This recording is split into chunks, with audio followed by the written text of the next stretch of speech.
A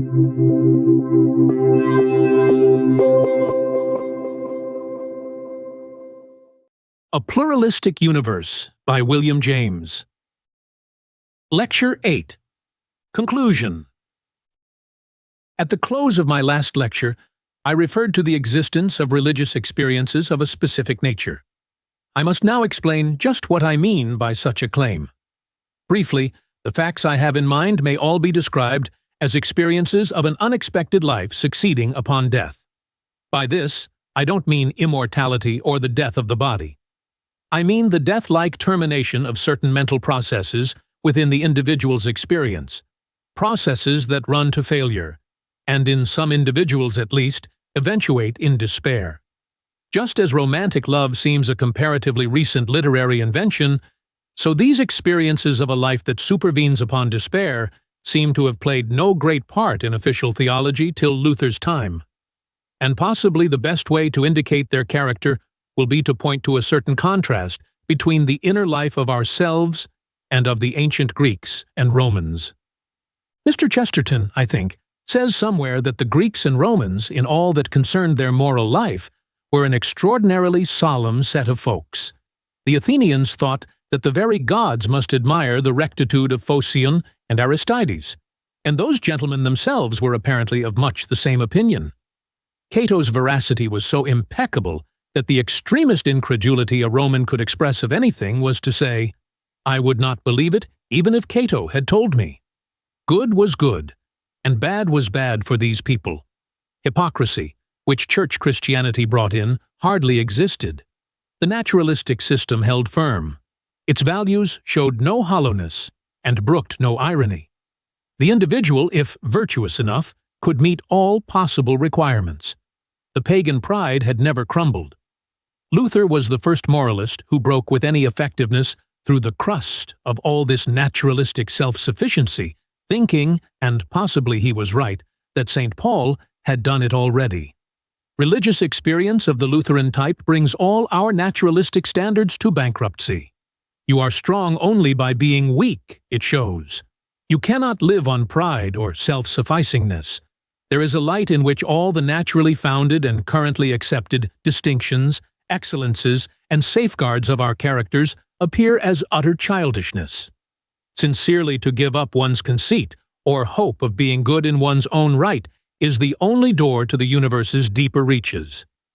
These deeper reaches are familiar to evangelical Christianity and to what is nowadays becoming known as mind-cure religion or new thought. The phenomenon is that of new ranges of life succeeding on our most despairing moments. There are resources in us that naturalism with its literal and legal virtues never recks of. Possibilities that take our breath away. Of another kind of happiness and power. Based on giving up our own will and letting something higher work for us. And these seem to show a world wider than either physics or Philistine ethics can imagine. Here is a world in which all is well, in spite of certain forms of death. Indeed, because of certain forms of death. Death of hope, death of strength, death of responsibility, of fear and worry, competency and desert, death of everything that paganism, naturalism, and legalism pin their faith on and tie their trust to. Reason, operating on our other experiences, even our psychological experiences, would never have inferred these specifically religious experiences in advance of their actual coming. She could not suspect their existence, for they are discontinuous with the natural experiences they succeed upon and invert their values.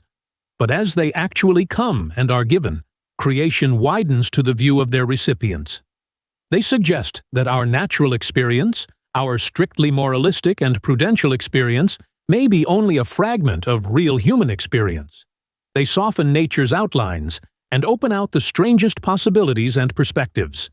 This is why it seems to me that the logical understanding, working in abstraction from such specifically religious experiences, will always omit something and fail to reach completely adequate conclusions.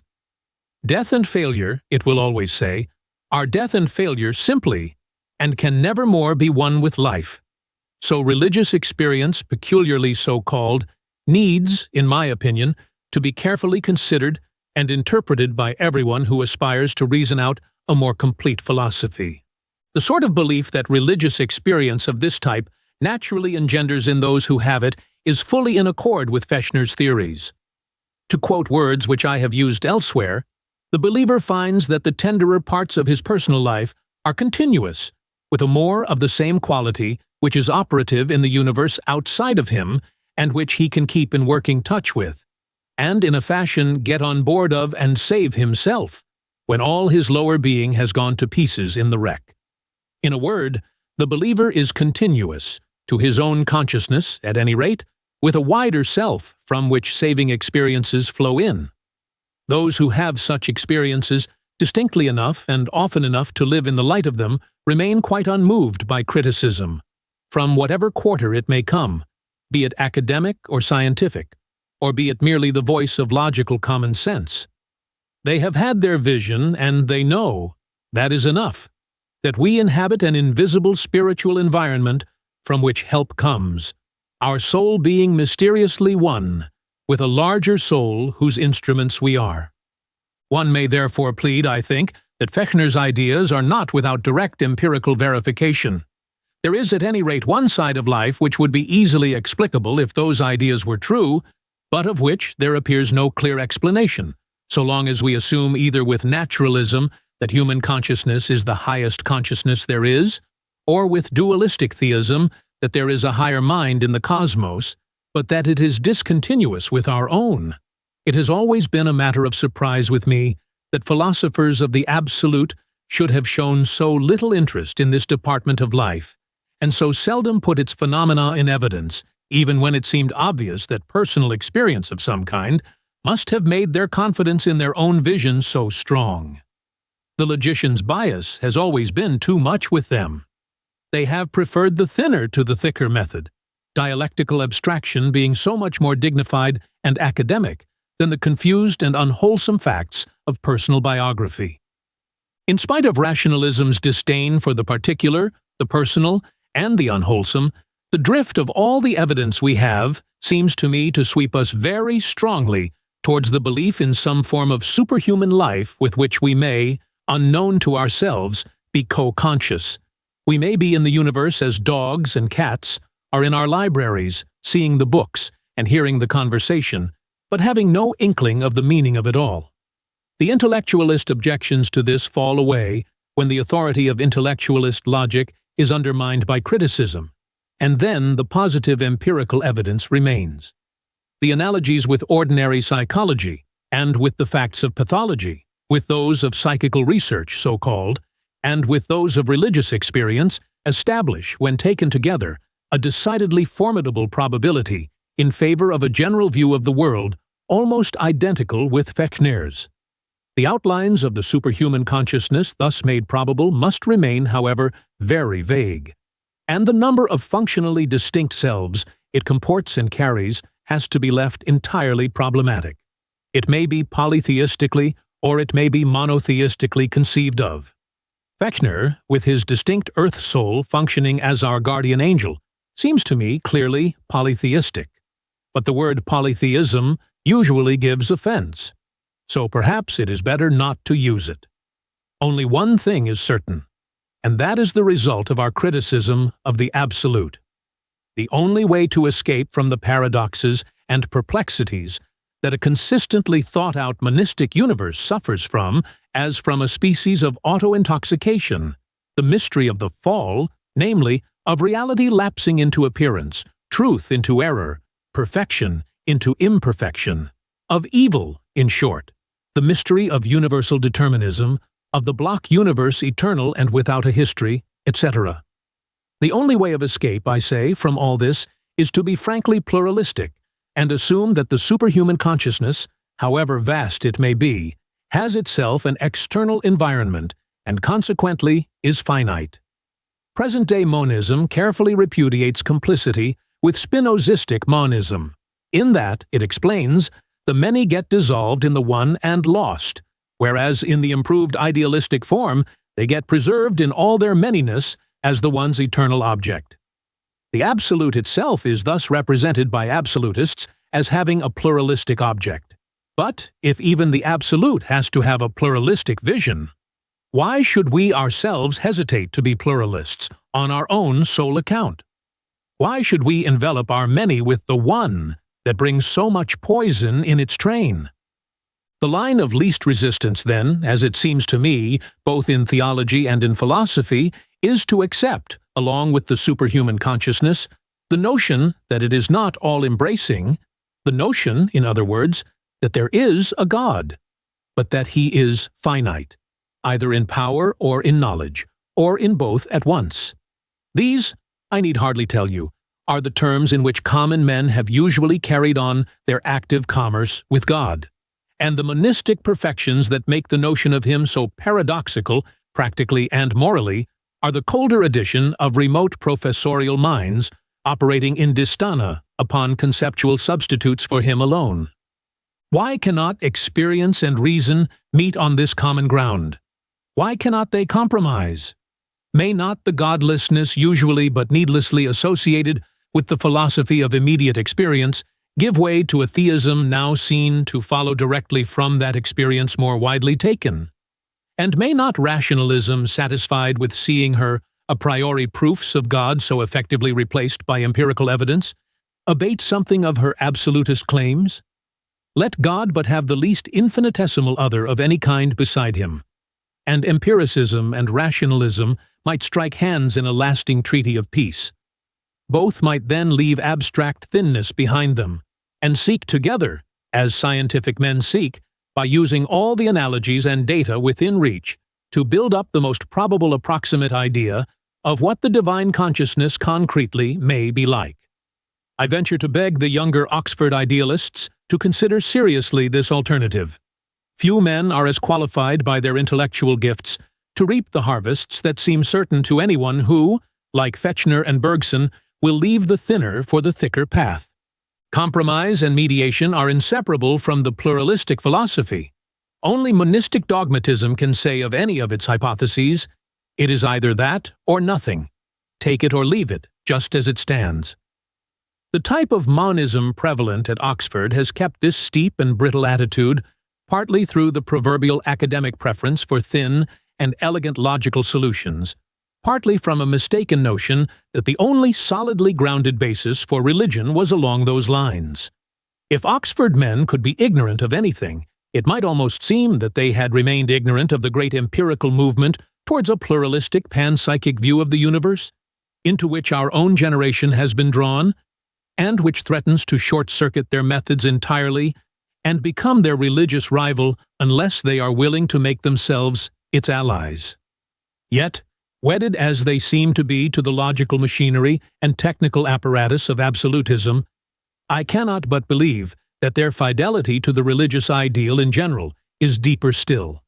Especially do I find it hard to believe that the more clerical adherents of the school would hold so fast to its particular machinery if only they could be made to think that religion could be secured in some other way. Let empiricism once become associated with religion, as hitherto, through some strange misunderstanding, it has been associated with irreligion, and I believe that a new era of religion, as well as of philosophy, will be ready to begin. That great awakening of a new popular interest in philosophy, which is so striking a phenomenon at the present day in all countries, is undoubtedly due in part to religious demands. As the authority of past tradition tends more and more to crumble, men naturally turn a wistful ear to the authority of reason, or to the evidence of present fact. They will assuredly not be disappointed if they open their minds to what the thicker and more radical empiricism has to say. I fully believe that such an empiricism is a more natural ally than dialectics ever were, or can be, of the religious life. It is true that superstitions and wild-growing overbeliefs of all sorts will undoubtedly begin to abound if the notion of higher consciousnesses enveloping ours, of Fechnerian earth souls and the like, grows orthodox and fashionable. Still more will they superabound if science ever puts her approving stamp on the phenomena of which Frederick Myers so earnestly advocated the scientific recognition, the phenomena of psychic research so-called. And I myself firmly believe that most of these phenomena are rooted in reality. But ought one seriously to allow such a timid consideration as that to deter one from following the evident path of greatest religious promise? Since when, in this mixed world, was any good thing given us in purest outline and isolation? One of the chief characteristics of life is life's redundancy.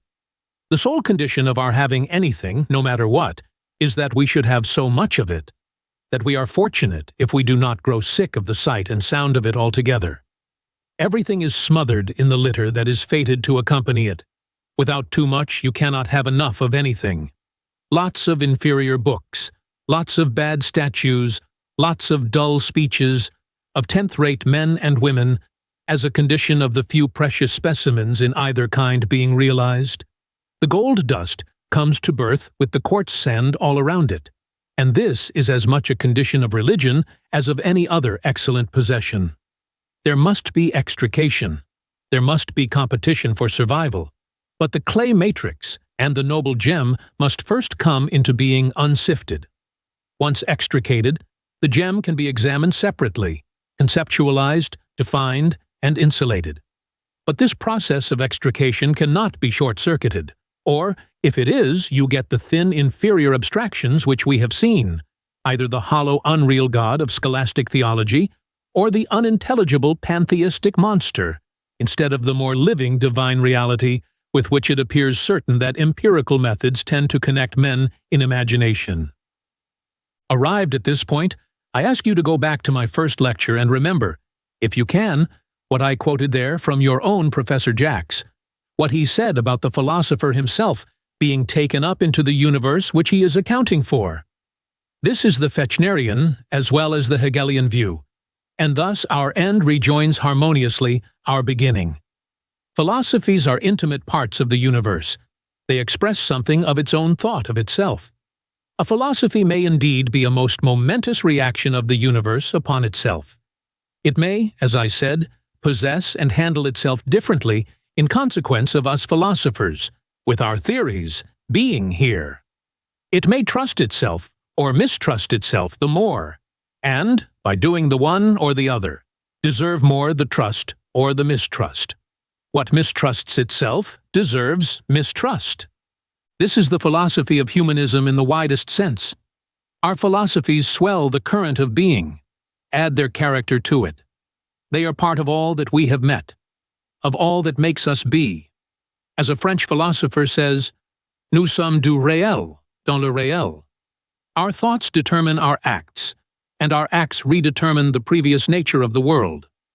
Thus does foreignness get banished from our world, and far more so when we take the system of it pluralistically than when we take it monistically. We are indeed internal parts of God, and not external creations, on any possible reading of the panpsychic system. Yet because God is not the absolute, but is himself a part, when the system is conceived pluralistically, his functions can be taken as not wholly dissimilar to those of the other smaller parts, as similar to our functions consequently. Having an environment, being in time, and working out a history just like ourselves, he escapes from the foreignness from all that is human, of the static, timeless, perfect absolute. Remember that one of our troubles with that was its essential foreignness and monstrosity. There really is no other word for it than that. Its having the all-inclusive form gave to it an essentially heterogeneous nature from ourselves. And this great difference between absolutism and pluralism demands no difference in the universe's material content. It follows from a difference in the form alone. The all-form or monistic form makes the foreignness result. The each form or pluralistic form leaves the intimacy undisturbed. No matter what the content of the universe may be, if you only allow that it is many everywhere and always, that nothing real escapes from having an environment. So far from defeating its rationality, as the absolutists so unanimously pretend, you leave it in possession of the maximum amount of rationality practically attainable by our minds. Your relations with it, intellectual, emotional, and active, remain fluent and congruous with your own nature's chief demands. It would be a pity if the word rationality were allowed to give us trouble here. It is one of those eulogistic words that both sides claim, for almost no one is willing to advertise his philosophy as a system of irrationality. But like most of the words which people used eulogistically, the word rational carries too many meanings. The most objective one is that of the older logic. The connection between two things is rational, when you can infer one from the other. Mortal from Socrates, for example. And you can do that only when they have a quality in common. But this kind of rationality is just that logic of identity which all disciples of Hegel find insufficient. They supersede it by the higher rationality of negation and contradiction and make the notion vague again. Then you get the aesthetic or teleologic kinds of rationality, saying that whatever fits in any way, whatever is beautiful or good, whatever is purposive or gratifies desire, is rational in so far forth. Then again, according to Hegel, whatever is real is rational. I myself said a while ago that whatever lets loose any action which we are fond of exerting seems rational. It would be better to give up the word rational altogether than to get into a merely verbal fight about who has the best right to keep it. Perhaps the words foreignness and intimacy, which I put forward in my first lecture, express the contrast I insist on better than the words rationality and irrationality. Let us stick to them, then. I now say that the notion of the one breeds foreignness and that of the many intimacy, for reasons which I have urged at only too great length, and with which, whether they convince you or not, I may suppose that you are now well acquainted. But what at bottom is meant by calling the universe many, or by calling it one? Pragmatically interpreted, pluralism or the doctrine that it is many means only that the sundry parts of reality may be externally related. Everything you can think of, however vast or inclusive, has on the pluralistic view a genuinely external environment of some sort or amount. Things are with one another in many ways, but nothing includes everything or dominates over everything.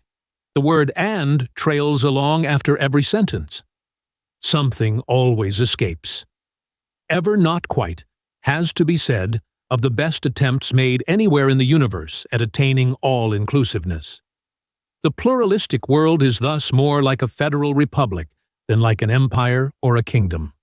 However much may be collected, however much may report itself as present at any effective center of consciousness or action, something else is self-governed and absent and unreduced to unity. Monism, on the other hand, insists that when you come down to reality as such, to the reality of realities, everything is present to everything else in one vast, instantaneous, co-implicated completeness. Nothing can, in any sense, functional or substantial, be really absent from anything else. All things interpenetrate and telescope together in the great total conflux. For pluralism, all that we are required to admit as the constitution of reality is what we ourselves find empirically realized in every minimum of finite life. Briefly, it is this: that nothing real is absolutely simple, that every smallest bit of experience is a multum in parvo plurally related, that each relation is one aspect, character, or function, way of its being taken, or way of its taking something else, and that a bit of reality, when actively engaged in one of these relations, is not by that very fact engaged in all the other relations simultaneously. The relations are not all what the French call solidaires with one another. Without losing its identity, a thing can either take up or drop another thing, like the log I spoke of, which by taking up new carriers and dropping old ones can travel anywhere with a light escort. For monism, on the contrary, everything, whether we realize it or not, drags the whole universe along with itself and drops nothing. The log starts and arrives with all its carriers supporting it. If a thing were once disconnected, it could never be connected again, according to monism. The pragmatic difference between the two systems is thus a definite one. It is just thus that if A is once out of sight of B, or out of touch with it, or, more briefly, out of it at all, then, according to monism, it must always remain so. They can never get together. Whereas pluralism admits that on another occasion they may work together, or in some way be connected again. Monism allows for no such things as other occasions in reality.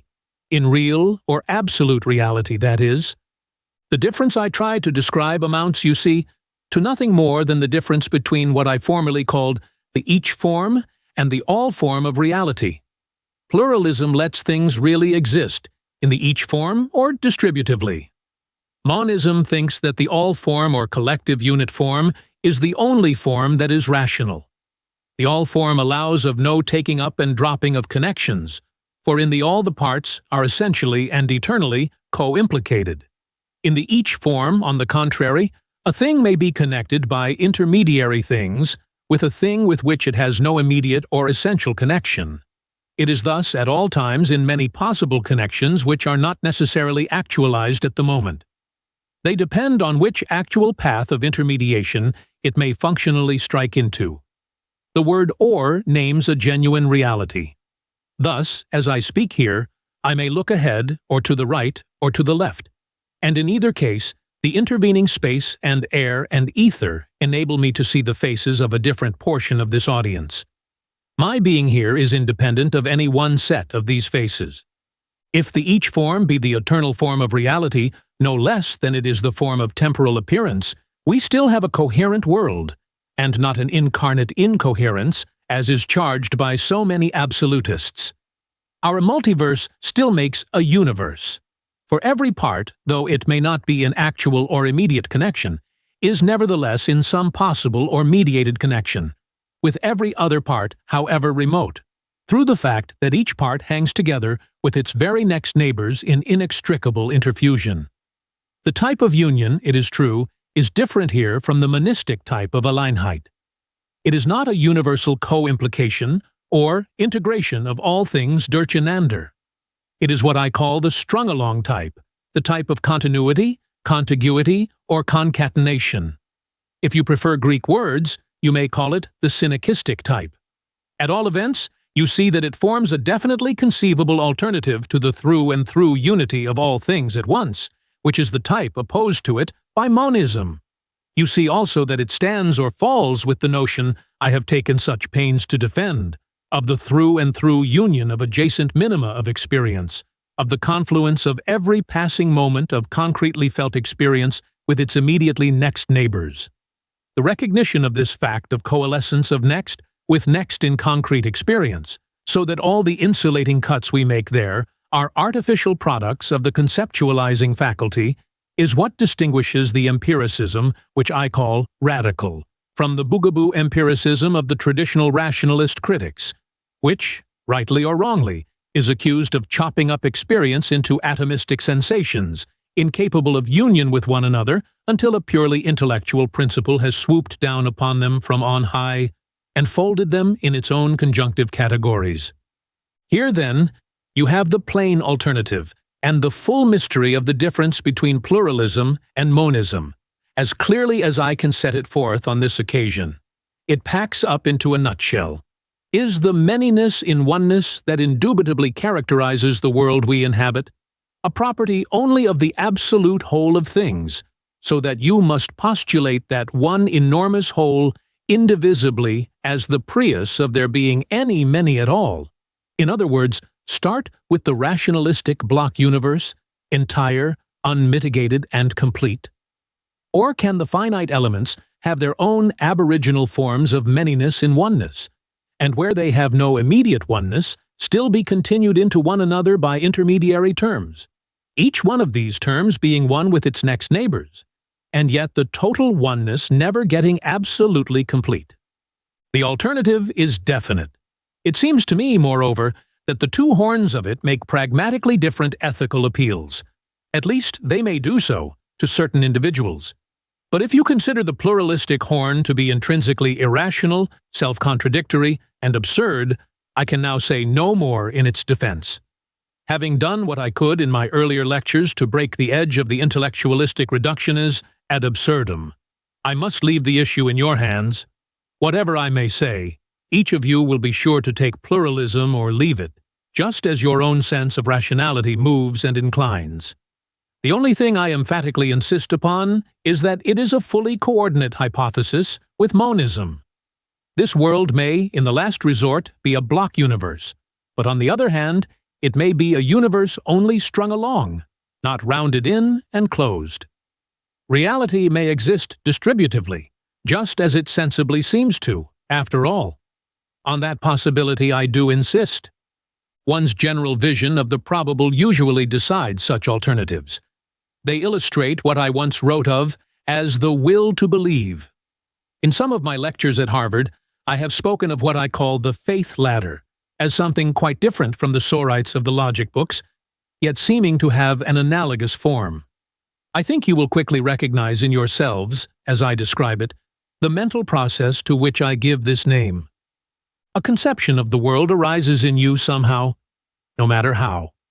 Is it true or not, you ask? It might be true somewhere, you say, for it is not self-contradictory. It may be true, you continue, even here and now. It is fit to be true. It would be well if it were true. It ought to be true, you presently feel. It must be true, something persuasive in you whispers next. And then, as a final result, it shall be held for true, you decide. It shall be as if true for you.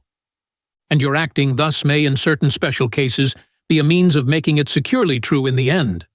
Not one step in this process is logical, yet it is the way in which monists and pluralists alike espouse and hold fast to their visions. It is life exceeding logic. It is the practical reason for which the theoretic reason finds arguments after the conclusion is once there. In just this way do some of us hold to the unfinished pluralistic universe. In just this way do others hold to the timeless universe eternally complete. Meanwhile, the incompleteness of the pluralistic universe, thus assumed and held to as the most probable hypothesis, is also represented by the pluralistic philosophy as being self-reparative through us, as getting its disconnections remedied in part by our behavior.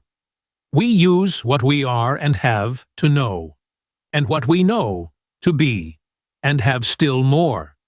Thus do philosophy and reality, theory and action, work in the same circle indefinitely.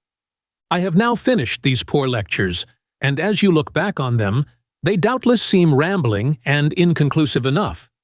My only hope is that they may possibly have proved suggestive. And if indeed they have been suggestive of one point of method, I am almost willing to let all other suggestions go. That point is that it is high time for the basis of discussion in these questions to be broadened and thickened up. It is for that I have brought in Fechner and Bergson, and descriptive psychology and religious experiences, and have ventured even to hint at psychical research and other wild beasts of the philosophic desert. Owing possibly to the fact that Plato and Aristotle, with their intellectualism, are the basis of philosophic study here, the Oxford brand of transcendentalism seems to me to have confined itself too exclusively to thin logical considerations that would hold good in all conceivable worlds, worlds of an empirical constitution entirely different from ours. It is as if the actual peculiarities of the world, that is, were entirely irrelevant to the content of truth. But they cannot be irrelevant.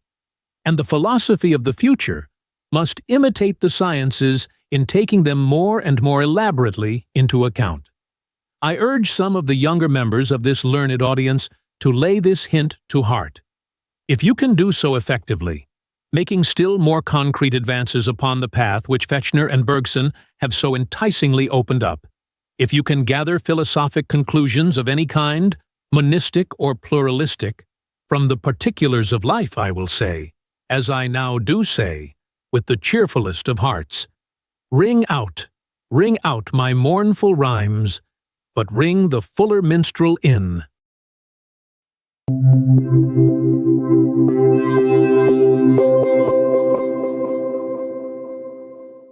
You've just listened to Lecture 8 from A Pluralistic Universe by William James, brought to you by StudyLab Pro. If you're eager to keep learning, access more materials and test yourself at www.school.com/StudyLabPro. That's school with a K. For video content, don't forget to follow our YouTube channel, StudyLab Pro, to stay on top of all content philosophy and more.